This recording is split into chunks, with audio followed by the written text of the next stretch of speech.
વયમર્યાદાના ઉભરે ઉભેલા હજારો યુવાનોના ભવિષ્યમાં આખરે ઉજાસ પથરાયો.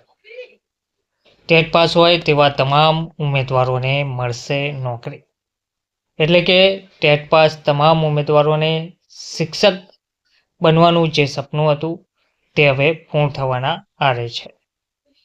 વિગતવાર માહિતી શું છે તે જોઈએ.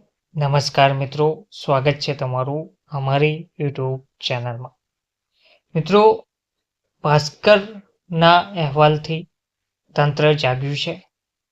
રાજ્ય સરકારે 11,000 પ્રાથમિક શિક્ષકોની ભરતીઓ જાહેર કરી દીધી છે.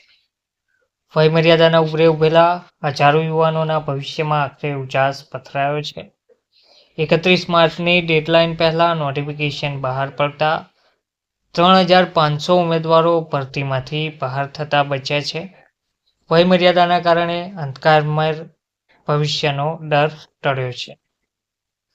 રાજ્યમાં શિક્ષક બનવા માટે વર્ષોથી મહેનત કરી રહેલા અને લાયકાત ધરાવતા ટેટ 1 પાસ ઉમેદવારો માટે દિવ્ય ભાસ્કરનો અહેવાલ અંધકારમાં ઉજાસ સાબિત થયો છે. સરકાર દ્વારા ભરતી પ્રક્રિયામાં થઈ રહેલા વિલંબને કારણે હજારો લાયક ઉમેદવારો વયમર્યાદા વટાવી રહ્યા હતા. કઠોર પરિશ્રમ બાદ મેળવેલી ડિગ્રી માત્ર કાગળનો ટુકડો બની રહી હતી અને અનેક ઉમેદવારો મજબૂરીમાં ખાનગી કંપનીઓમાં હેલ્પર કે છૂટક મજૂરી કરવા મજબૂર બન્યા હતા. આવા સંવેદનશીલ કિસ્સાઓ અને ઉમેદવારોની વ્યથાને શ્રેણીબદ્ધ અહેવાલો દ્વારા સરકાર સુધી દિવ્ય ભાસ્કરે પહોંચાડી જગાડવાનો પ્રયાસ કર્યો હતો.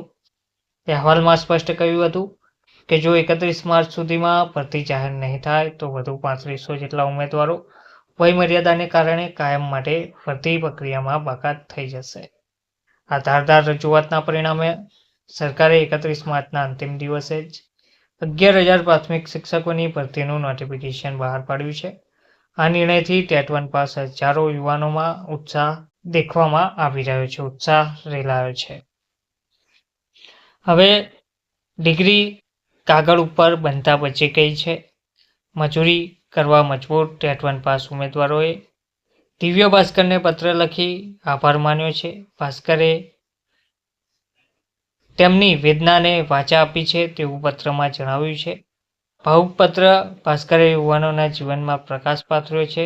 સરકારના આ નિર્ણય બાદ ગુજરાતના તમામ ટેટ 1 પાસ ઉમેદવારોએ ખુશીની લહેર દોડી ઉઠી છે અને ઉમેદવારોએ દિવ્ય ભાસ્કરને સંબોધીને એક હૃદયસ્પર્શી આભાર પત્ર લખ્યો છે, જેમાં જણાવાયું છે કે ડિસેમ્બર 2025માં લેવાયેલી પરીક્ષાનું પરિણામ જાન્યુઆરી 2026માં આવી ગયું હોવા છતાં સરકાર ભરતી અંગે ઉદાસીન હતી. વયમર્યાદાના અંતિમ પડાવ પર ઉભેલા અમારા જેવા અનેક ઉમેદવારો માટે સ્થિતિ અત્યંત ગંભીર હતી.